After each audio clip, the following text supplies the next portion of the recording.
अस्सलाम वालेकुम। वालेकुम सलाम। कैसे हैं आप सर? शुक्र अल्लाह का। आप कैसे हैं? तबीयत ठीक है अल्लाह की आपकी? करम है सर। सर, एक आम आवाम का सवाल होता है कि कोई भी आम बंदा अगर कोई भी किसी भी ऑफेंस से गुजरता है तो वो कैसे डिटरमाइन करे कि कौन सा वकील सही है, कौन सा वकील गलत है? क्योंकि बाज़ दफ़ा ऐसा भी होता है कि लोगों के साथ वकील ही ज्यादती करते हैं। कैसे? उनका केस प्रॉपर नहीं चला रहे होते या उनकी फीस खाकर चले जाते हैं। तो फिर आम बंदा वो कैसे डिटरमाइन करे?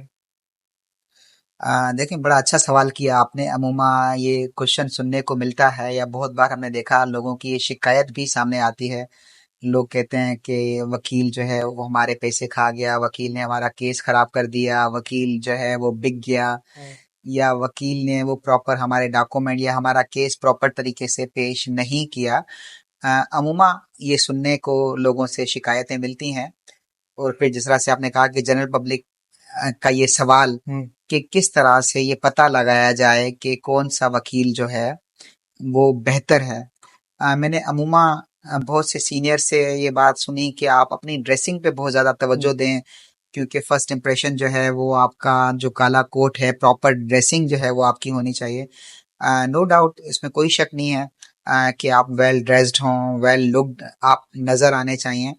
लेकिन मैंने एक जगह कहीं पढ़ा था कि एक महफिल में एक पढ़ा लिखा कोई शख्स, मतलब कि उसने महसूस कराया कि वो पढ़ा लिखा है, बड़े अच्छे कपड़े पहन के सज धज के वो महफिल में एंटर हुआ। तो सब लोग मतवज्जो थे कि इतना अच्छे पोशाक उसने ओढ़ी हुई थी। तो बंदा वो बैठा हुआ था, तो महफिल में एक समझदार शख्स ने कहा कि जनाब कुछ बोलिए ताकि पता चले कि आखिर आप हो क्या। और लिटरली मैंने ये बात देखी सीखी। बहुत से लोग पर्सनालिटी से बहुत अच्छे लग रहे होते हैं, लेकिन जब वो बात करना शुरू करते हैं तो वो इम्प्रेशन जो पहले वाला उनकी पर्सनालिटी से हमें बहुत बार महसूस हुआ, तो वो शायद बाकी नहीं रहता। हाँ, ये सवाल कि किस तरह से एक वकील को जज किया जाए कि ये वकील अच्छा है या वकील अच्छा नहीं है या उसकी क्या काबिलियत है। हमारे पास जो अमूमा लोग आते हैं वो बेचारे इलिटरेट होते हैं। इलिटरेट का मतलब ये कि वो कानून से उनको कोई आगाही नहीं होती। जब उनको खुद को आगाही नहीं होती तो वो कैसे समझ पाएंगे कि वकील जो है वो कितना काबिल है। लेकिन मैंने अपनी ड्यूरिंग प्रैक्टिस जो चीज़ें सीखी, उनमें से एक चीज़ समझ ये आई कि बहुत बार हमने देखा कि क्लाइंट जब आते हैं ना, तो बहुत से वकील, मैं दोस्तों को ये मशवरा देना चाहूँगा जनरल पब्लिक को, कि जो वकील आपको ये बात कहे कि आप हम आपके ये फलां जाली डॉक्यूमेंट बना लेते हैं, हम आपका केस ऐसा कर देंगे, फलां एग्रीमेंट बनाते हैं, ये एग्रीमेंट के तहत हम आपका केस लेके जाएंगे। मैं समझता हूँ कि कोई भी अच्छा पढ़ा लिखा समझदार या प्रोफेशनल वकील जो है वो कभी अपने क्लाइंट को जाली डॉक्यूमेंट बनाकर इस तरह के मशवरे नहीं देता। मैं समझता हूँ जब कभी आपको कोई वकील ऐसा मशवरा दे, तो आप अपने जहन में वहीं अपने आप को स्टॉप करें कि नहीं, कि ये जो वकील आज आपको जाली डॉक्यूमेंट बनाकर कोर्ट से गलत बयानी की बिना पर आपको आगे लेके जाना चाह रहा है, तो कल ये आपके साथ भी कोई चीटिंग फ्रॉड जो है वो कर सकता है। तो इम्कान ज्यादा चांसेस हैं। अच्छा वकील हमने देखा, बहुत बार हमारे पास भी क्लाइंट आते हैं तो हमने ये देखा कि जहाँ क्लाइंट का केस बनता होता है तो हम क्लाइंट को बताते हैं कि भाई आपके केसेस में ये इतनी स्ट्रेंथ है, ये हमारी वीकनेसेस हैं। लेकिन मैं समझता हूँ कभी भी कोई अच्छा वकील जो है वो आपको जाली डॉक्यूमेंट बनाने का मशवरा नहीं देगा। फिर दूसरा, हमने बहुत बार देखा कि बहुत से वकील गारंटी देते हैं कि हाँ आपका काम डन बेस्ट पे हो जाएगा, ये हो जाएगा, या मैं जज को खरीद लूंगा, मैं ये कर लूंगा, मैं वो कर लूंगा। मैं कहता हूँ कि जब भी आपको ऐसी बात कभी वकील से सुनने को मिले, तब भी आप समझ जाएं कि ही इज नॉट प्रोफेशनल। कि नो डाउट हम जिस मुआशरे में रहते हैं, यहाँ लोग कहते हैं या लोग ये समझते हैं कि ये पाकिस्तान है, यहाँ हर जगह करप्शन चलती है, हर जगह पैसा है, या जुडिशरी भी बिकी हुई है, जज भी बिके हुए हैं। ये जनरल कॉन्सेप्ट लोगों में है। और फिर जब कब वकील कहता है तो क्लाइंट जो है वो बड़ा खुशी महसूस करते हैं कि हाँ वकील के कोई ताल्लुक हैं और ये मेरा काम जो है वो कर जाएगा। क्योंकि पाकिस्तान में तो हर शख्स बिका हुआ है, तो जज भी बिका हुआ होगा। मैं ये समझता हूँ कि जब आपसे कोई ऐसी कोई बात करे तो आप वहाँ एक अलार्मिंग सिचुएशन है आपके लिए कि आप ये समझ जाएं कि ये वकील जो है फिर प्रोफेशनल नहीं है। हाँ, मैं आपके इस जवाब के तवज्जुल से वकला दोस्तों को, यूथ को भी ये मशवरा देना चाहूँगा कि कभी भी केसेस की आप गारंटी ना दें। हाँ, आपको अगर पता हो कि आपका केस, आपके क्लाइंट का केस आपके हक में बेहतर है, तो जितना आपको बेहतर नजर आता है आप क्लाइंट को उतना ही बताएं कि हाँ इतने चांसेस हैं। देखें, फैसला जो है वो जज ने करना होता है, फैसला वकील ने नहीं करना होता। आप क्लाइंट को बिल्कुल ये बात बताएं कि भाई आपके केस में ये स्ट्रेंथ है, ये वीकनेसेस है, हमने अपनी मेहनत करनी है, बाकी कुछ मामलात जो हैं वो अल्लाह के सुपर्द कर देने चाहिए। तो मैं ये समझता हूँ कि कभी वो डन बेस वाली जो है वो बात नहीं करनी चाहिए। हाँ, कभी कोई डन बेस वाली बात कहे तो आप वहां से भी समझें कि हाँ यहाँ प्रोफेशनलिज्म नहीं है। फिर हमने बहुत बार देखा कि वकील जो है ना वो क्लाइंट के साथ जैसे क्लाइंट हमारे पास गम गुस्सा रंज गम लेके आता है अपोनेंट के लिए, बिल्कुल। तो क्लाइंट भी के साथ मिलके ना वकील बहुत बार हमने देखा वो भी मिल जाते हैं, कहते हैं हाँ मैं ऐसा कर दूंगा, उसके वकील को मैं ऐसा कर दूंगा, तुम्हारी पार्टी वो आया उसको हम चार वकील मिलके ना फेंटी लगाएंगे, ये करेंगे वो करेंगे। तो मैं समझता हूँ जब कभी ऐसी सिचुएशन आपको वकील के जबान से सुनने को मिले तो आप वहां भी समझ जाएं कि ये वकील जो है वो प्रोफेशनल नहीं है। रीजन बिहाइंड के मैंने ये देखा, बड़े कामयाब वकील जो हैं, जो प्रोफेशनल वकील हैं, उनको मैंने हमेशा बहुत हम्बल पाया। मैंने ये देखा कि वो किस तरह से अपने अपोनेंट वकील से भी कोर्ट रूम में कितनी मोहब्बत से, प्यार से और एहतराम से बात करते हैं। और फिर इवन अदर साइड पार्टी से भी, जो उनके अपोनेंट, क्लाइंट के जो अपोनेंट होते हैं, तो अदर साइड के वकील क्लाइंट से भी जो है ना, वकील तो अपनी जगह लेकिन वो क्लाइंटों से भी कितना हम्बल होते हैं। बिल्कुल। तो मैं समझता हूँ ये एक प्रोफेशनल वकील की निशानी है कि वो क्लाइंट की दुश्मनियों को, क्लाइंट के रंज को, क्लाइंट के गम को वो पर्सनल कभी नहीं लेता, बल्कि वो अपने क्लाइंट को गाइड करता है कि भाई आप थोड़ा सा सब्र रखें, ठीक है, आप अपने आप को मजीद परेशान ना करें, रंज गम को बाहर रखें, अब आपका मामला कोर्ट में है, कोर्ट ने जो फैसला करना है वही आपको कबूल करना चाहिए। और फिर बहुत बार हमने देखा कि बहुत से वकील जो अदर साइड से अगर आपको कहते हैं मैं ये कर दूंगा वो कर दूंगा, उनसे बदतमीजी करूंगा, या वकील को मैं ये कर दूंगा वो कर दूंगा, देखिए इसी तरह के ही वकील फिर आपके साथ चीट फ्रॉड कर जाते हैं। या जो लोग शिकायत लेके आते हैं कि वकील ने पहले इतनी फीस बोली, हम दे चुके, अब वकील हमसे ज्यादा जो है वो फीस मांग रहा है, हमें फीस के लिए तंग कर रहा है, हमें वकील ने लीगल नोटिस भेज दिया कि भैया आप फीस पे करो।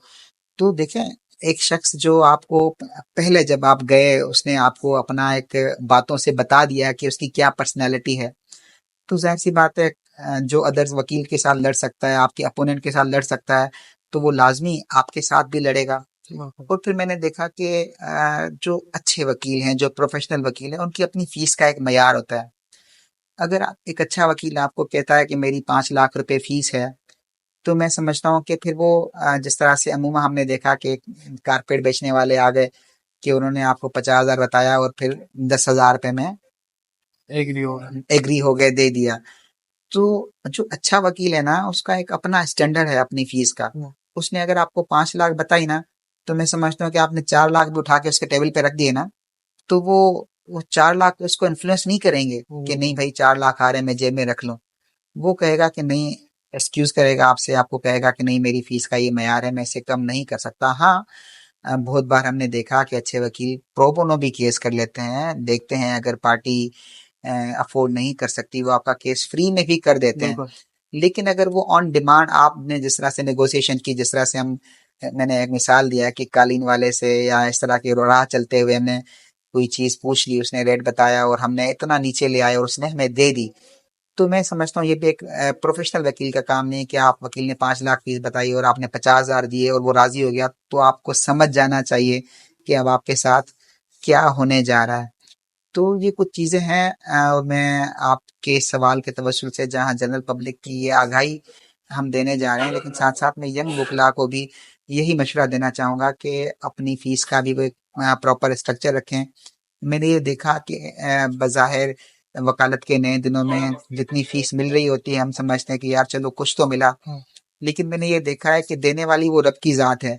आपने जितना, मतलब अपने आप को आपने जितना स्टैंडर्ड बनाया हुआ है, आपको अपनी कीमत पता है, आपको पता है कि आपने इस महीने 5 लाख कमाना है, तो मैं समझता हूँ वो रब जो है ना वो तवक्कुल से ज्यादा देता है। हाँ, बदकिस्मती हमारे यहाँ ये है कि हमारी जो यूथ है या वकला के जहन ये भरे हुए हैं कि हम कमा नहीं सकते, हमें कहाँ से मिलेंगे, या वकालत में लोहे के चने चबाने पड़ते हैं, तो वो सोचते ही नहीं है तो मिलेंगे कहाँ से। वो अल्लाह पे ना तवक्कुल रख पाते हैं, ना उस लिहाज की मेहनत कर पाते हैं। तो मैंने ये देखा कि अगर आप उस डेडिकेशन से मेहनत करते हैं और फिर अल्लाह पे उतनी तवक्कुल रखते हैं, जितना वो रहीम है, जितना वो करीम है, जितना वो राज़िक है, तो आपको वो आपकी तवक्को से ज़्यादा रिज़्क देता है। और आपने अगर कभी अपना फ़ीस का स्टैंडर्ड एक रखा और आपने क्लाइंट को मना भी कर लिया, तो वो रब की कोई और क्लाइंट आपके पास भेजता है। या मैंने बहुत बार ये देखा कि क्लाइंट अगर एक बार चला भी जाता है वो, कहीं फ़ीस के मामलात की वजह से, या आपने गारंटी नहीं दी, वो व्हाट्सएवर किसी इन एथिक्स को फ़ॉलो करने के बाद अगर वो क्लाइंट चला भी जाता है, तो मैंने ये देखा कि 6 महीने बाद, 8 महीने बाद, 1 साल बाद वो क्लाइंट 10 और लोगों को आपके पास लेके आ रहा होता है, क्योंकि वो समझता है कि नहीं, उसने जब आपको रिफ्यूज़ किया और वो किसी और के पास गया तो उसने कितनी परेशानी झेली, और फिर वो आपकी कदर करता है और वो आपको कदर का पे करता है 10 लोगों को और को बता के कि नहीं यार, आप फलां वकील के पास जाएँ, ये बंदा जेन्युइन है, जो बात करता है वो बात होती है। तो यहाँ आपने ये रेपो अर्न करनी होती है, और यही रेपो आप कोर्ट में भी अर्न करते हैं। बहुत बार ऐसा होता है कि जजेस भी समझने लगते हैं कि ये जो वकील है, ये कभी गलत बात नहीं करता, ये कभी जाली डॉक्यूमेंट नहीं लेकर आता, ये गलत केस नहीं लेता। तो आप जहाँ मार्केट में एक अपनी वैल्यू और रेपो बना रहे होते हैं, वहाँ साथ साथ आप जजेस की नज़रों में भी अपना रेपो हाई कर रहे होते हैं, जहाँ मैं समझता हूँ। और जजेस के साथ साथ जो अल्लाह की निगाहों में, ठीक है, आपकी जो रेपो बन रही होती है, क्योंकि वकालत पूरा पूरा कारोबार उस रब से है। बिल्कुल। मैंने बहुत बार देखा, यहाँ पे दोस्तों को हम जब बैठे होते हैं तो वो कहते हैं कि फ्रॉड के बगैर पैसे नहीं आ सकते, गलत काम के बगैर पैसे नहीं आ सकते, या लोगों की बुराइयों की वजह से अच्छाई करना छोड़ देते हैं कि यार सब ऐसे करते हैं तो मैं क्यों अच्छा करूं। तो मैंने ये सीखा है कि वकालत का कारोबार या जो आपकी अच्छाई है, ये पूरा पूरा बिजनेस आपका अपने रब से है, बंदे से नहीं है। सपोज करें मैंने आपसे आज कुछ अच्छा किया और मैं उल्टा आपसे अच्छाई की तवक्को करूं, तो मैं समझता हूँ अगर मुझे रुसवाई हो भी जाती है तो मुझे उसमें अपने आप को दुख नहीं पहुंचाना चाहिए। मुझे ये समझना चाहिए कि अगर आपसे कुछ अच्छा किया, तो ये मेरा लेन देन मेरा उस रब से है, इसका बदला मेरे रब ने देना है, मैं आपसे बदले की तवक्को करूं ही नहीं। तो इसी तरह जब हमारे पास क्लाइंट आते हैं, तो मैं समझता हूँ हमें इसी नीयत के साथ, इसी ही जाविये के साथ उनसे इतनी सच्चाई के साथ बात करनी चाहिए, क्योंकि हमें ये पता होना चाहिए कि ये डायरेक्ट जो मैं गुफ्तगू कर रहा हूँ या जो मैं सच्चाई बयान कर रहा हूँ, क्लाइंट को भले अच्छी ना लगे, क्योंकि उसे वही बातें सुननी है जो उसको चाहिए। लेकिन अगर आपने सच कहा, आपने बिल्कुल वही बात की जो आप समझ रहे हैं, तो मैं समझता हूँ वो रब तो देख रहा है, और ये आपका डायरेक्ट कारोबार या ये जो आपका डायरेक्ट लिंक है ना, वो उससे है। तो उसने तो आपको नवाजना ही नवाजना है। क्लाइंट भले ये चला जाए, आपकी बातें सुन के चला जाए, उसको किसी ने मक्खन लगाया, ये फिलहाल वहां हाईजेक हो जाए, लेकिन मैं समझता हूँ कि वो रब ना आपको आपके सच्चाई के जितने मार्क्स देता है, और फिर बदले में जितना आपको इज्जत, दौलत, शोहरत या व्हाट्सएवर आपकी तवक्को से वो ज्यादा ही नवाजता है। तो मैं ये समझता हूँ कि जब आप किसी वकील से मिलने जाएं, तो आप ये देखें कि वो कितना आपको, जो आपके अंदर गुस्सा है, गम है, उसको और कितना उकसाता है, या वो आपको ठंडा करता है, ठीक है, वो आप पे मरहम रखता है। तो जाहिर सी बात है, इसका काम मरहम रखना है, वो आगे भी मरहम रखेगा। जो औरों के लिए अच्छा सोचता है, वो जाहिर सी बात है आपके लिए भी अच्छा सोचेगा। जो कोर्ट से सच्चा है, वो जाहिर सी बात है आपके साथ भी सच्चा ही होगा। लेकिन जिसने आपकी थोड़ी सी चिंगारी को उसने आग लगाई, या जिसने आपको गलत मशवरा दिया, जिसने कोर्ट से फ्रॉड करने की आपसे बात की, अदर साइड के वकील को या अदर साइड के क्लाइंट को थ्रेटन करने की, मारने की बात की, तो अल्टीमेटली वो आपके साथ भी यही सब करेगा। तो मैं समझता हूँ कि जब भी आपने प्रोफेशनलिज्म की तरफ जाना हो, हाँ, साथ साथ थोड़ा सा ये आपको एक एक्सपीरियंस हो, सपोज करें आपका कस्टम मैटर है, कारपोरेट का कोई इशू है, क्रिमिनल है, सिविल है, आप ये थोड़ा सा जानकारी ले लें कि इस फील्ड में कौन सा वकील जो है वो स्पेशलाइजेशन रखता है, या उसको कितनी नॉलेज है, ये थोड़ा सा मार्केट से आपको पता चल जाता है। उसके बाद जब आप वकील से मिलते हैं, उस स्पेशल कैटेगरी में दो चार वकीलों से मिलते हैं, तो मैं समझता हूँ कि आप कम्युनिकेशन से बखूबी अंदाजा लगा सकते हैं कि आपको कौन सा वकील करना चाहिए। बहुत शुक्रिया सर, थैंक जिससे यू। कि आप सबको ये सवाल क्लियर हो गया होगा कि एक बंदे को, आम आवाम को कैसे डिटरमाइन करना है कि कौन सा वकील अच्छा है या नहीं। बहुत शुक्रिया, अपना ख्याल रखें।